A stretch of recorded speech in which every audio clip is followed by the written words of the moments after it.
Don't say things like that. No. I'm gonna be myself, throw it out. You have to make amends on the way the bullet's there? Oh, well, on the way, yeah.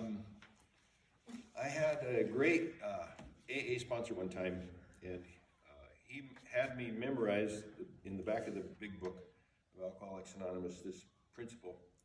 It's right in the middle of your notes. Right underneath it says, quote from AA book. There is a principle which is a bar against all our information, which is proof against all argument, and which cannot fail to keep a man or woman in everlasting ignorance. That principle is contempt prior to investigation. And contempt prior to investigation is having a closed mind.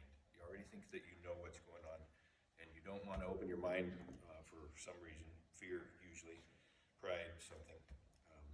And we're going to talk about a little bit having a closed mind and a little bit about having an open mind and what the difference is. That same sponsor said, strong emotion calls for more information.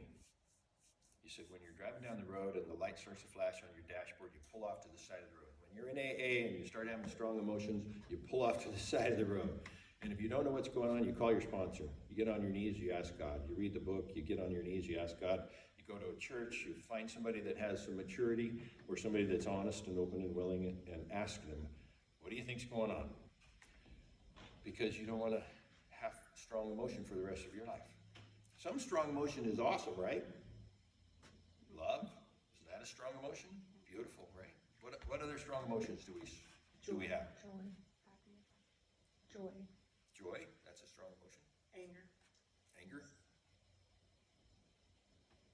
Resentment. That's anger. Resentment. Excitement. Excitement, strong emotion. Fear. Yeah, huge. Lust. Boy, that's a strong emotion. I have a list of them. Rage, pain, sadness, disgust. Disgust is pretty strong. Surprise, that's a pretty strong emotion. Awe, it's a strong emotion. So they're not all bad. Emotions aren't really bad, right? And they're not really good either. They're just, what's Calvin say? A response to what we believe to be true. Okay. So, can you have strong emotions make decisions for you? Mm-hmm. Did you ever get into a relationship because of a strong emotion? Did you ever get out of a relationship because of a strong emotion? So we do a bunch of stuff based on emotions. We do a bunch of stuff based upon what we believe to be true. We do a bunch of stuff based on how we feel.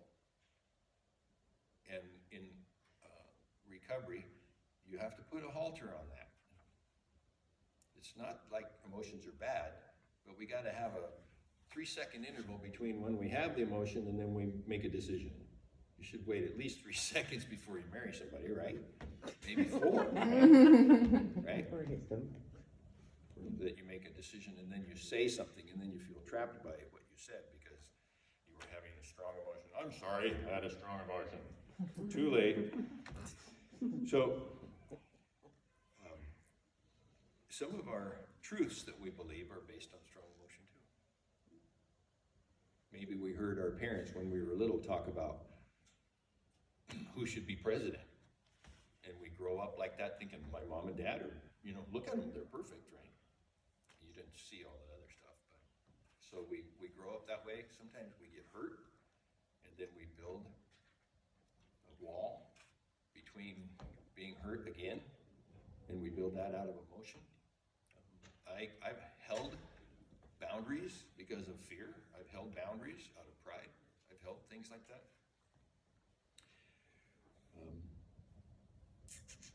So look to your left and say, wow, to the person beside you. Now look to your right and say, sorry.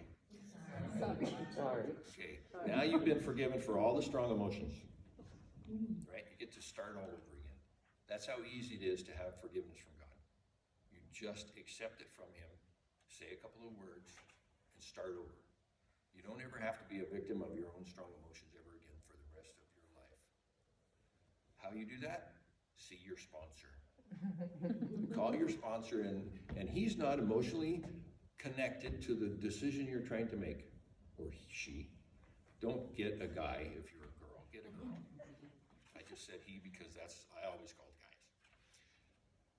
Your sponsor's not stuck on the emotion.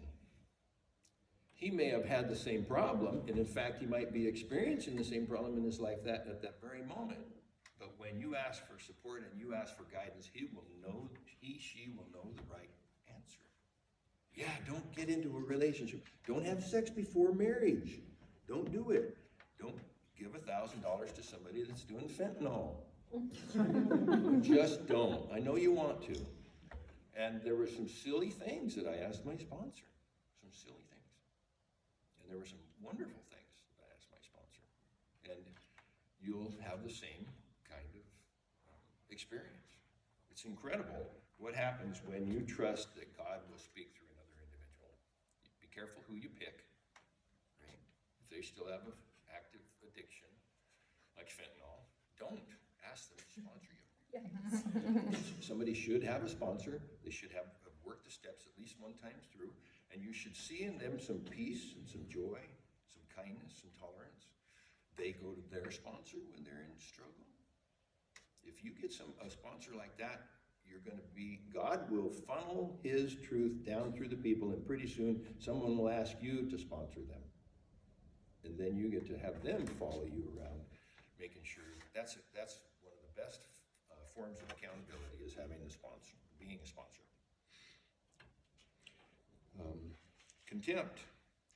The feeling that a person or a thing is beneath consideration, worthless, or deserving of scorn. Anybody have any scorn? Extra laying around? Just put it in the basket. Pick it up after the meeting. You don't need scorn anymore. It's not corn with an S on the front. Scorn is, oh man. So don't say that to your sponsor. Just ignoring or sweeping anything under the carpet.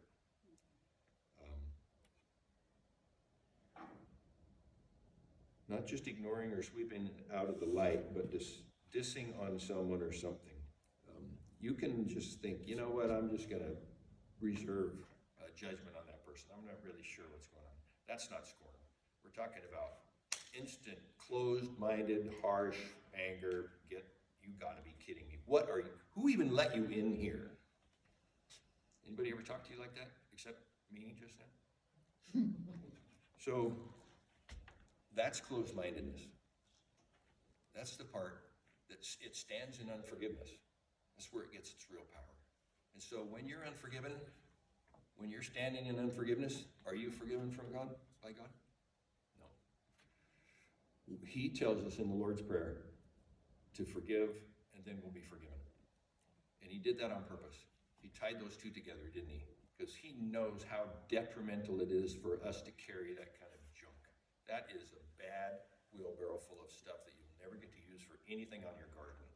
It is way bad, and we carry it all the time. We carry it all the time because we're afraid to let go. We're afraid the person is going to reoffend if we don't hold them in contempt. But what God's saying is you've got to release the contempt. You don't have to have a relationship with that person ever again. If they're still doing fentanyl, stay away from them. I'm sorry. Come back when you got 60 days and I'll take you to church. You can say that to people that are on the offended list. You can say that. Actually, I don't think I'll ever trust you again, but I'm working on it. I forgive you, but don't ever call me again. You can say things like that. Those are about healthy boundaries. You're supposed to take care of yourself. You have to. You have to take care of yourself. But you don't need to use contempt to do it. You don't need to use anger to do it. You don't need to use rage. You can use your fist, but it won't work. You'll break a knuckle. They break off. So, contempt prior to investigation is not a tool for recovering people. It's a trigger from Satan. He loves you to be in contempt. When you have contempt, you're actually judging God's creation, that it isn't good. So you're calling God not good. So be careful about the strong emotions. A closed mind is pride and fear. An open mind is curious, hopeful, anticipating. It sees the good. It sees truth. It sees opportunity. It allows positive change. Those things all sound good, don't they? They can be, right? You got to be a little careful about your open mind.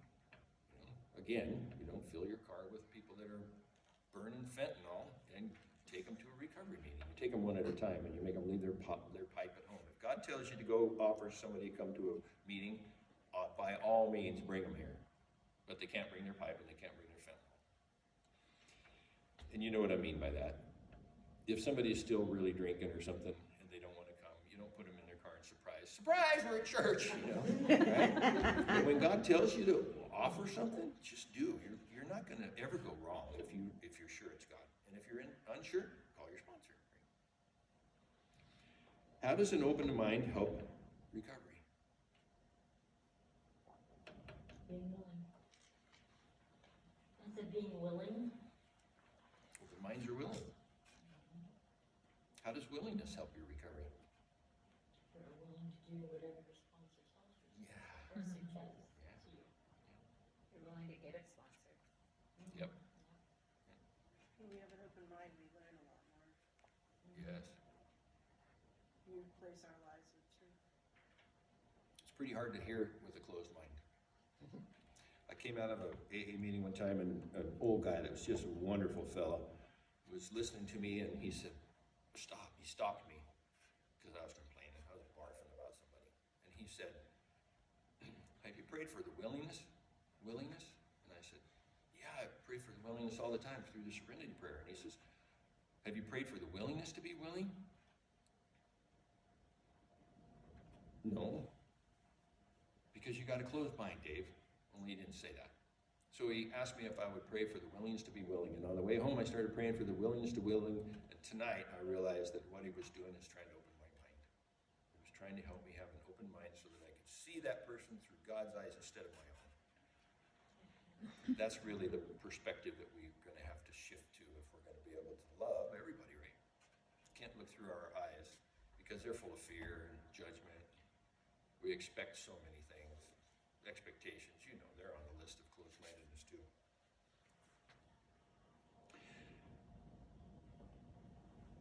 Letting go of negatives is probably maybe the best part about this and also the hardest. If you've been sitting on a negative for a long, long time and it's your best friend, it's hard to let go of it. It's got your fingerprints all over it. It's got my name in. I've got invested thousands of hours keeping this negative here. So it's hard to let go of a negative. It also feels like it's protecting us. We talked about that a little bit with one of the other words that we have strong emotion about. It feels like if I talk negative about a situation, then I can't be surprised. And if it goes bad, I already knew it was going to go anyway. So I was protecting myself and preventing myself from dissatisfaction or something. But that's just crap. And you know it. Sorry. The negative attitude that we carry around actually causes us to be closed-minded more than we'll ever think. We're not able to take the leaps of faith that God's asking you to take. And you're going to have to take some really big leaps of faith. You're going to have to drop some of these rocks that you've been carrying for 50, 60 years and trust him and forgive and trust him and relive the emotions that you felt when you were a little kid so that he can take you back there and show you where he was and change the way that you view what happened when you were a kid. Because if you have a wound that happened when you were formidable, so the formidable years, is that? When you were being formed, you're still packing. And you may have labeled them something else, but it's not chocolate. You've got it labeled as something that's more appropriate than a resentment or more appropriate than a forgiveness. But if you're still packing it after all these years and anything like goes through your mind when you have that memory again, you're carrying something that God wanted to take from you and you just haven't let him have it. You've got it mislabeled. And contempt will carry that for a long, long time. So pursuing truth, surrendering things to allow goodness, that's how we let go of negatives, like mercy, compassion, forgiveness, love, into areas that are closed or forbidden or defeating us.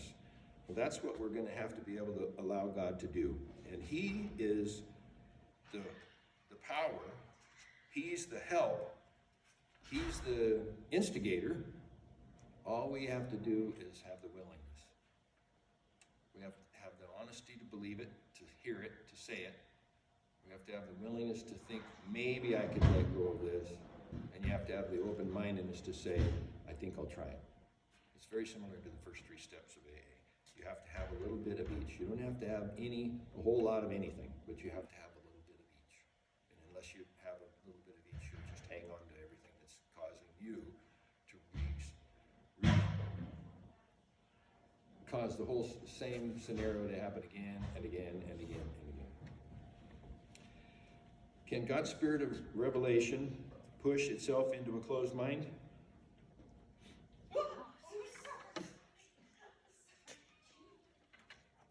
Does God force himself on you? Does he force new truths on you? Why? When somebody forces a truth on you that you're not willing to believe, it's actually abuse. And God's not an abusive person. But he will allow you to go through hell to convince you that you need to let go of it. And you don't want hell. So, be talking to God about closed-mindedness. Be talking to God about willingness. Bring it up in conversations with him. And tell him that you're scared, but you'd like to try it. Tell him the truth. Tell him the whole truth. He already knows it anyway. And when you tell him the truth, now you agree on the truth. And when you agree on the truth with God, the miracles happen. You're actually beginning to agree with the miracle that he wants to transform you already with. He's active and ready, and he wants to give it to you, and closed-mindedness has kept it closed, or fear. So does intimacy with God come from an open or a closed mind? Open. No brainer, right? And do you want intimacy with God? Yes. We're supposed to say yes, right? What if you want to say no, and you're in a room like this, you're probably not going to say no, are you? Too much accountability. But you can take that to God and say, God, I wanted to say no, and I don't know why. Will you help me? That's the kind of question you can ask God. He already knows it anyway, right? He knows everything about you, and he loves you dearly. So might as well let him, be real with him. Get real with God. If you're packing something, talk to him about it.